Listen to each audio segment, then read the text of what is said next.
Welcome to the Taylor Made Tasty podcast. I'm Taylor, retired serial quitter turned goal boss coach, speaker, and consultant.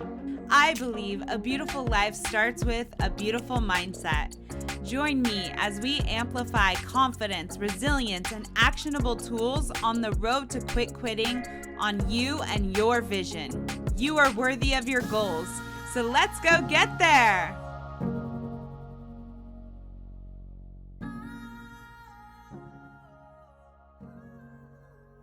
Hey y'all, welcome back to another episode of Taylor Made Tasty, the podcast.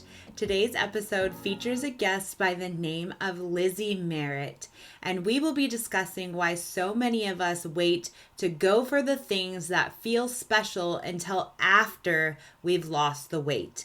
We dive into why our life is now and how you need to shine your light exactly as you are, all with the goal of learning how to not hold back and love yourself while also wanting to see a different number on the scale. A little bit about our guest. Lizzie Merritt is a Martha Beck certified Wayfinder life coach and professional weight loss coach, specializing in helping people figure out why they don't do the things they should in order to lose weight and feel happy. She believes that diets are just the worst. The only way to lose weight is imperfectly, and that weight loss is much more about what's between your ears than what's on your plate. Check out her very new book that just was launched this week called You Are a Miracle, to learn all about things that diets don't tell you. She also runs Spartan races, cries at cheesy commercials, and is a huge Marvel movie nerd. Please help me welcome Lizzie Merritt, and let's get into it.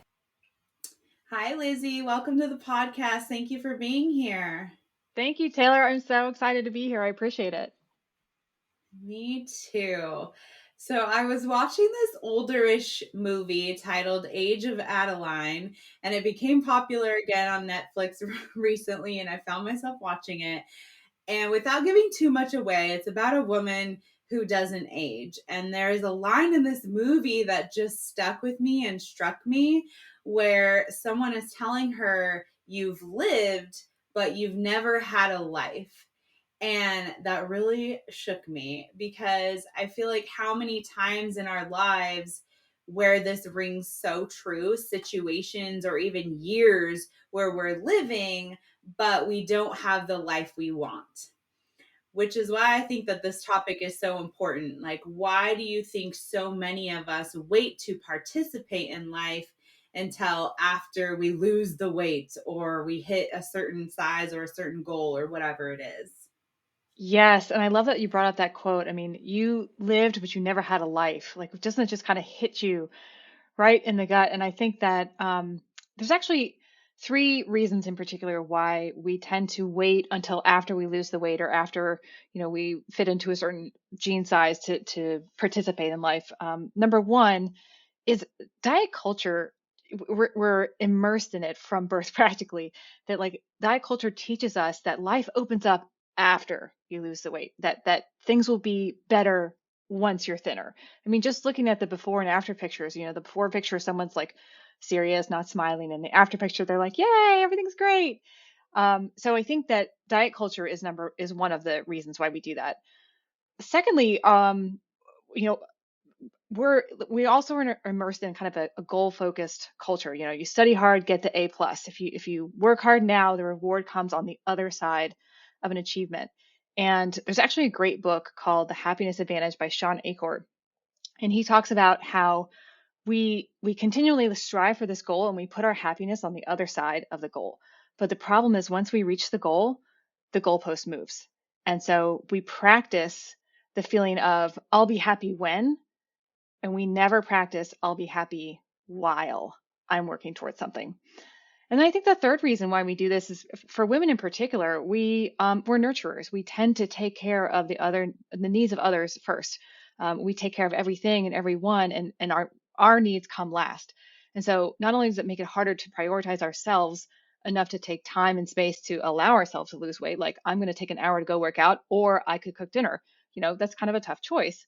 But it also makes it hard for us to allow ourselves to enjoy things now. because we're so used to putting ourselves off until later in lieu of taking care of somebody else. Mm-hmm. I can just see listeners going right now, like, check, check, check. I Yep. One, two, three, hitting all the boxes here. Speaking of straight A's, right? So that is so interesting. And I think that's very right on the nose. And I also am interested because us growing and wanting to be better and moving to the next level and really getting the most out of life does require us to have goals and to strive for them. However, like, where is the balance? I guess maybe if you have some ideas or talk this out, but the balance between us constantly going after something and that goalpost moving, but like enjoying that journey, even though that is the goal, truly is for the goalpost to move, right? To go further, to go higher, to hit more financial goals or whatever it is, that for that to continue moving, for us to grow, to fulfill our life, but like enjoying the journey while we're on it. Yeah, I mean, it can be hard, and this applies to any kind of goal, as you mentioned, financial goals, that type of thing. But particularly in weight loss, it could almost seem like an either or. Either I can be happy and love my body the way it is, which means I'm not striving, or I can be really working hard and trying to lose the weight and I want to make a change. Like, how can I have both? And actually, I think they're not only are they not mutually exclusive, but you almost have to have both in order to be successful. And so there's a concept called states and stages. So a state is like an emotional state. So happy, sad, nervous, what have you. And that's something like Taylor, if I said, there you are now in your studio, I want you to think of something that makes you feel happy. Uh, could you imagine something that makes you feel happy? Sure. Yeah. Or even like if I said, Taylor, imagine you are standing on the edge of a tall building and there's no railing, and you like close your eyes and you imagine it. Like, can you feel that sort of sense Terrified. of like, oh, right, my palms are sweating. Yeah, And so, my stomach's dropping. Yes. right. And yet you're still there in your chair, like you haven't moved. And so your state, your feeling can change anytime you want, and it's based on your thoughts. Your stage, on the other hand, is like a progression. So if I said, Taylor, I would like you to be a world-class tennis player and go out and play Serena Williams. Could you do that today? No, absolutely not. I mean, I I certainly. could, but like, but it would be a shit show. So yeah, no. I know if I played Serena, it would not be pretty. And so if either of us wanted to compete against Serena, we would need to progress through the stages of beginner tennis player, intermediate tennis player, advanced, and then like the rarefied air of Serena and so forth. And so that is not something that you or I could do just today. It's not something you could change your thoughts about and immediately be a world-class tennis player. So the stages are something that you can progress. And so taking that to the analogy of weight loss is you can embody the state of appreciation and gratitude for your body and all of the amazing things that it can do. Your legs can move, your lungs can breathe, you can see a sunset. There's a multitude of miracles that are happening within your body all the time, no matter what you weigh. And that can be true at the same time that you can want to progress through the stage of I'm at this weight and I'd like to be at a different weight. So they can exist at the same time. And I think that in in reality, that actually the only way to have sustainable weight loss is to practice feeling good, not when you lose the weight, but while you're losing the weight, because your mind and your body are always with you. Not your house, not your job, not your clothes.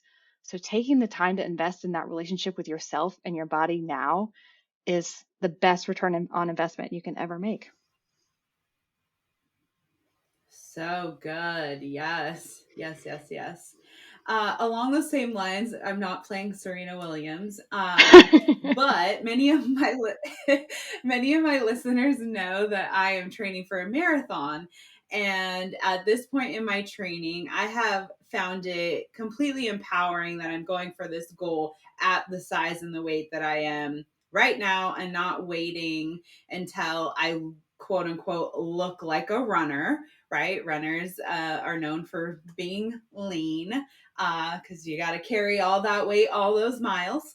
So I like to use the term reinvent, as in like reinvent what is possible for me, for showing myself what I can reinvent, but then also showing others what they can reinvent, right? So, what are some of the ways to inspire that life is happening now and not after losing the weight? Yeah. And first of all, like, congratulations on training for a marathon. That is so awesome. And speaking of inspire, like, that is inspiring. Yay. Thank you for leading the charge for all of us. Um, Thank you. so I think that a lot of us have this sort of idea of perfection in our minds, and perfection can come in a lot of different, um, flavors. So, for example, with the running the marathon, there's this sort of image in your mind of like, what does a runner look like? What does a perfect runner look like? And we tell ourselves, like, I'm striving for this kind of weird image that we've made up in our minds. But the reality is, perfection is not a thing. Like, even the people who are runners are not perfect at whatever they do.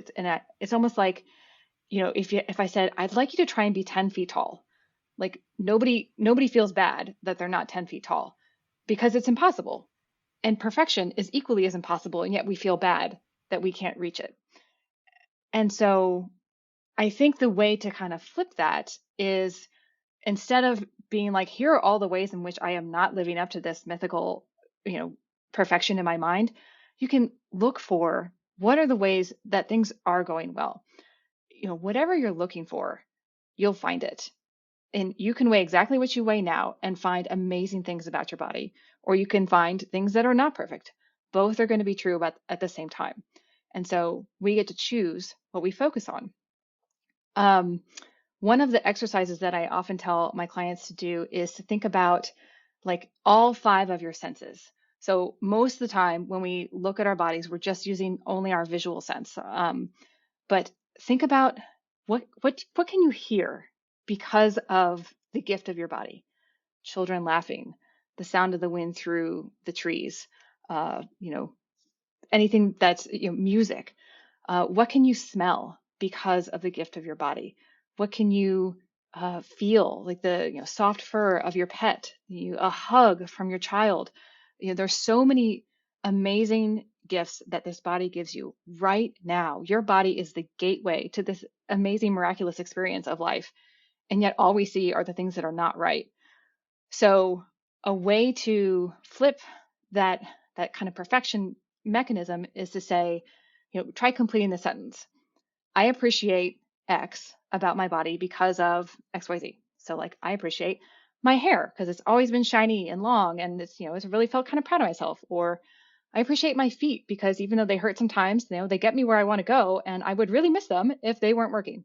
Or I appreciate my arms because I get to hug my family, and all those kinds of things. So if you use all five of your senses and get creative, there's so many things to find about yourself right now that you can feel amazing about yourself for. Yes. I heard Tony Robbins say once, perfection is the lowest standard that you can have. So it's like it's so not attainable that it becomes Yes. the lowest standard. And I just love the way that that is said, and it kind of Wow. shifts your mind to think about it differently. I've never heard that. That just blew my mind. Thank you. Yes, you're so welcome. uh, I think a lot of the time, because I have been on this exciting side of embracing and, like I said, reinventing who I am at this weight and this size. But I've also been on the other side where living in a bigger body causes many thoughts and emotions about questioning your ability and therefore your belonging, especially with what we see around us a lot of the time, right? With media, social media, all of that stuff. Like, where is your place in life? And there's sort of these, and I've talked about this a lot with my clients, specifically in my monthly membership, where it's like part of you wants to work towards like whatever it is that you have in your mind of your goal, right? Your goal size, your goal weight, your goal measurements, whatever it is, a goal outfit, like you want to be working towards that. And there's health involved, right? You're thinking about like, I want to be healthy, I want to be nourishing my body, I want to have good energy, I want to sleep good, I want to be less stressed, like sort of that holistic side. And then there's also this side where it's like, F the norm. I if I feel comfortable how I am, like, can I just exist in this bigger body? And what does that say about my abilities or my belonging or all of that thing? And so I'm just curious if you have some light you could shed on that, as far as like the constant feeling as though you have to fit a certain mold, but then also like, can I just exist as I am? Okay. Um, yes. And here, so I think what I'm hearing you ask is like, how can you almost get in a place in your brain where you're like, I'm happy with who I am genuinely, and rather than trying to live up to whatever society standards are. Is that what you're asking? Yes, yes, Cool. exactly. So I remember so vividly. It was several years ago when I was going through my own journey of trying to figure out body image and being comfortable in my own skin. And I don't know where this came from, but I had a thought one day of like, okay, imagine you're walking down the street and you're going into a Starbucks, and somebody opens the door for you and they see you and you're like, this person just saw me and they're having a thought in their head about me. And if you almost like pause that storyline in your mind, you rewind back to the morning and you're getting dressed and you've got all the normal shame thoughts going on, like, oh, I hate this outfit, my waistband is too tight, my legs look, my rear end looks big in these jeans, whatever. Those negative thoughts get carried around like a backpack with you all day. And so when you get to the Starbucks and the person opens the door for you, what do they see? And if you again pause the image, rewind, and if you had the same day, but in the morning you're like, you know what, I'm going to put on a different pair of jeans because I want to feel good in my clothes. And I maybe I'm not a size 6 or a size 12 or whatever. But there's still amazing things about me. I appreciate that I am strong and I can carry my kids around, or whatever it is, just as we talked about a minute ago, the many things that you can find to appreciate about yourself. And you're like, I'm doing okay. I really kind of love myself.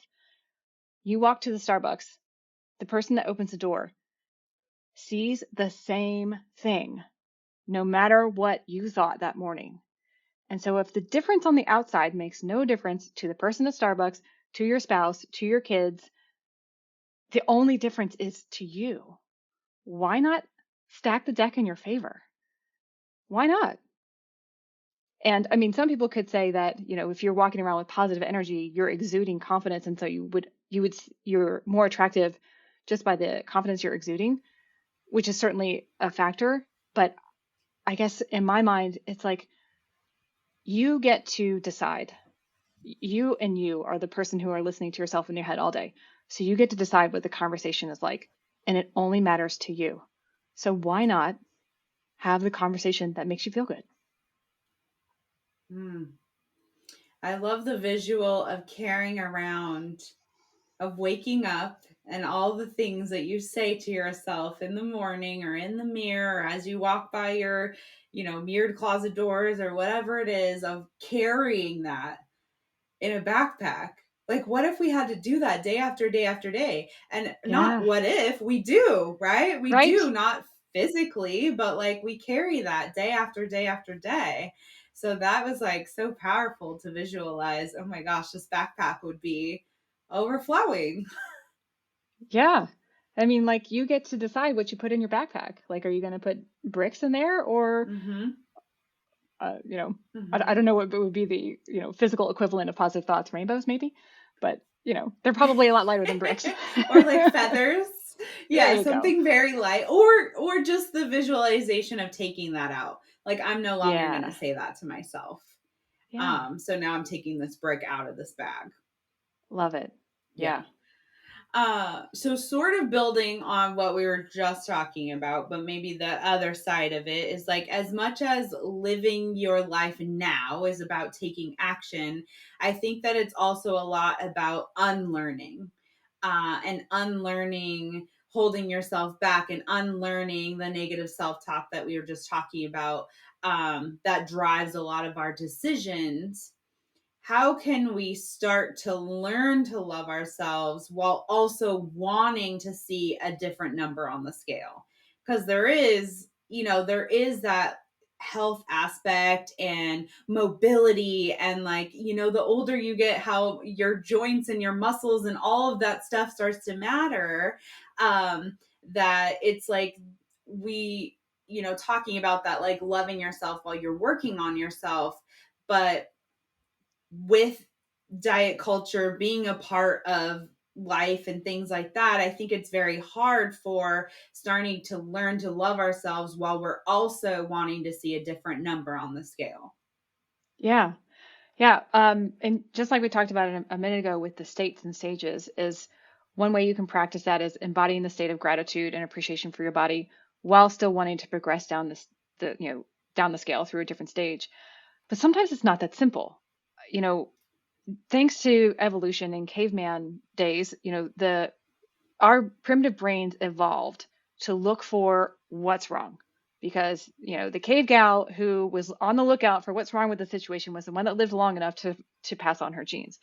And so from the get-go, our brains are wired, our default setting is to be like, okay, what's wrong? And so it's natural for us to find what's wrong with our bodies. That is default. So therefore, if you're going to have positive thoughts about yourself, you got to do it on purpose. You got to practice. It's like if you wanted to get better at free throws and then you sat on the couch for a month, like you wouldn't expect to get better at free throws. But for your thoughts, like if you want to have more positive thoughts, same thing, you got to go and practice them. But it's not as simple as saying, okay, I've spent the last 47 years thinking I hate my body, and bingo, I'm going to be like, I look in the mirror and I'm beautiful. No, because your internal, BSO meter is going to say that's not true, and it can almost backfire. So if you think about thoughts almost as like a stairwell, like the bottom thought is the negative thought, I hate my body. And the top of the stairs is the plus 10 thought, like I love my body. There's a number of different steps between the bottom one and the top one, and you can't jump from one to 10. And so you can go from negative to like slightly less negative. So if the bottom thought is I hate my body, the slightly less negative thought could be I don't feel comfortable in this outfit. That's not necessarily positive, but it's not as strongly negative as I hate my body. Or even neutral, I have a body. And so a neutral statement is way more positive than a negative one. But the key is, excuse me, it still needs to feel true. So the reason why the like, I love my body doesn't work is because it doesn't feel true. And so you want to kind of go up those stair step thoughts as much as you can when it still feels true.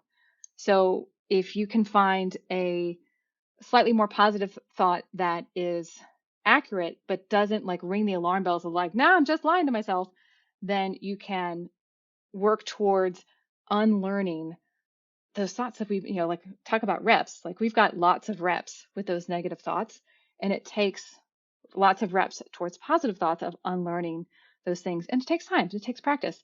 And just remember, like I said, like our default setting is to look for what's wrong. So if you have those negative thoughts about yourself, hey, congratulations, you're human. It's okay.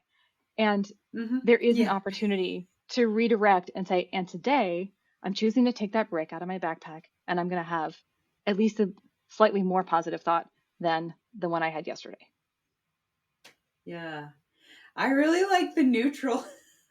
I have a body. That is just a Yeah, fact. I have a body. I really like the neutral because I feel like everyone does always talk about the negative or the positive, and so like some days you just gotta wake up and say I have a body, and then and move on. which Yeah, yeah, like. I mean it's not like, a super positive thought, but it's way better than I hate my body. And so like that's progress. Mm-hmm. Yeah, no, I love that.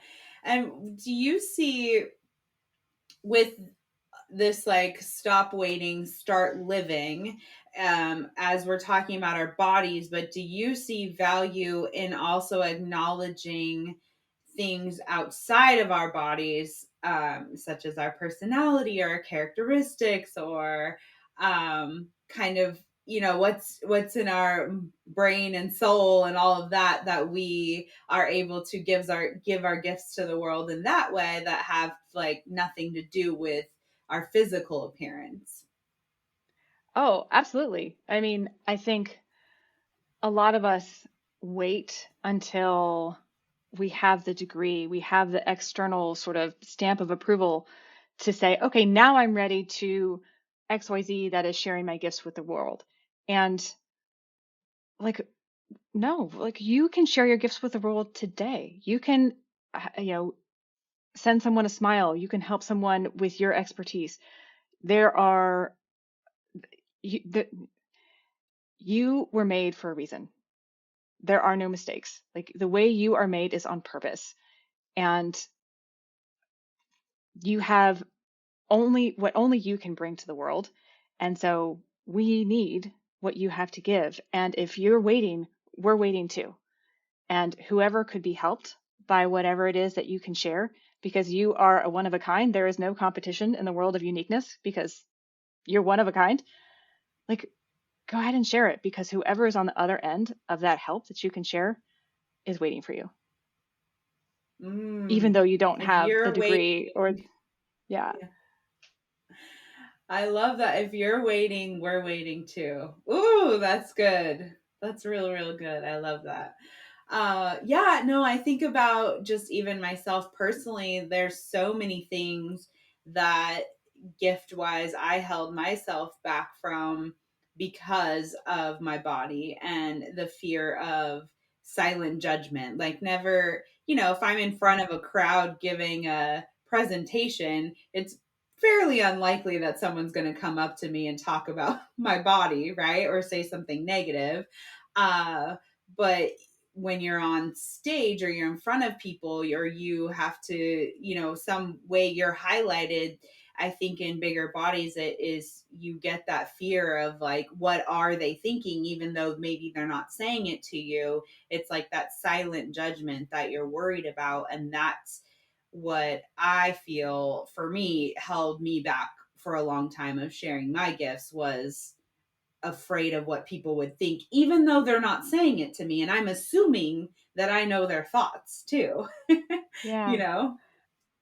Well, that's so interesting because like there's two things to think about that. Like imagine if Oprah had said to herself, I have a gift I want to share with the world, but I can't yet because I'm not in the shape I want to be. Like we would all be bereft of what she's added to the world. And so thank God she didn't wait. Mm, So that's one mm-hmm. thing. And but secondly, like how much control do we have over what other people think of us? It's zero.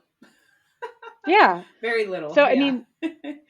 I mean, we again going back to caveman days, we're wired to care about that because we're social animals, and if we're ostracized from the tribe, that literally meant death. So it is natural to wonder and care about what other people think, but at the same time, we literally have no control over it. You only have control over what's between your ears. And so, you know, if you're waiting, whoever's on the other end of your gift is waiting too. So don't wait. Yes. Yes.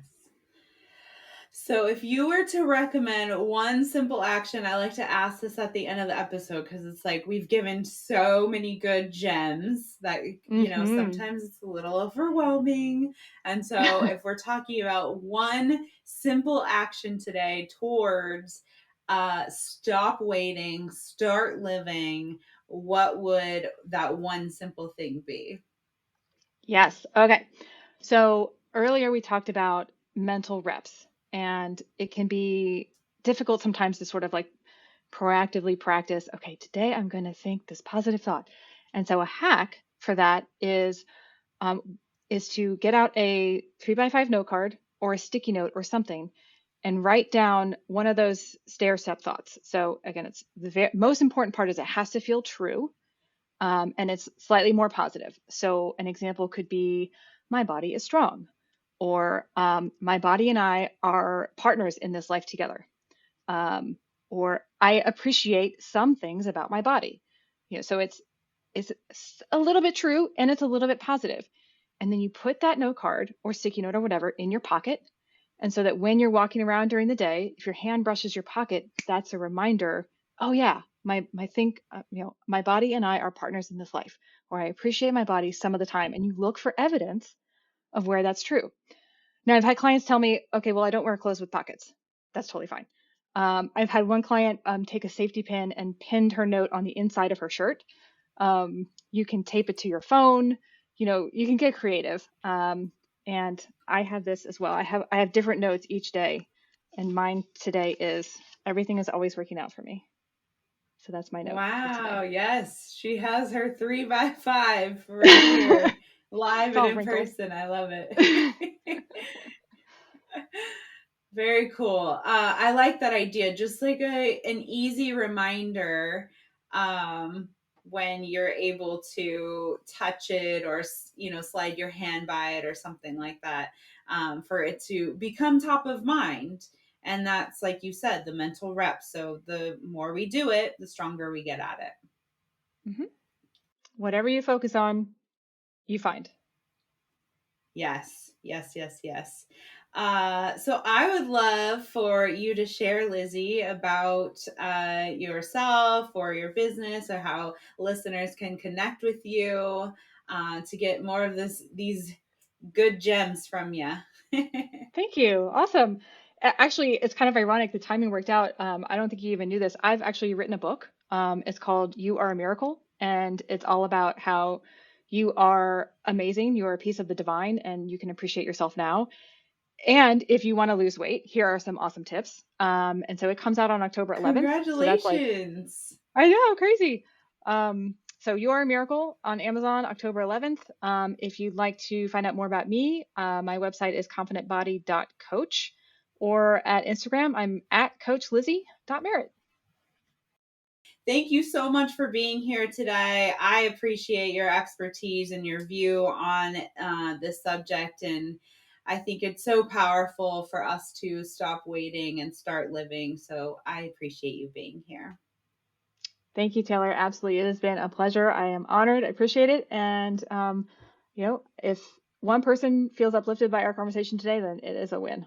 All right, y'all, it is time for the quote of the episode. This quote is from Eckhart Tolle. Realize deeply that the present moment is all you have. Make the now the primary focus of your life. Take that into your week, your month, and maybe even your year, and stop waiting and start living. As always, thank you for being here. Thank you for being in my community. I'm so glad you showed up today, and let's go get there. Look at you, crushing it.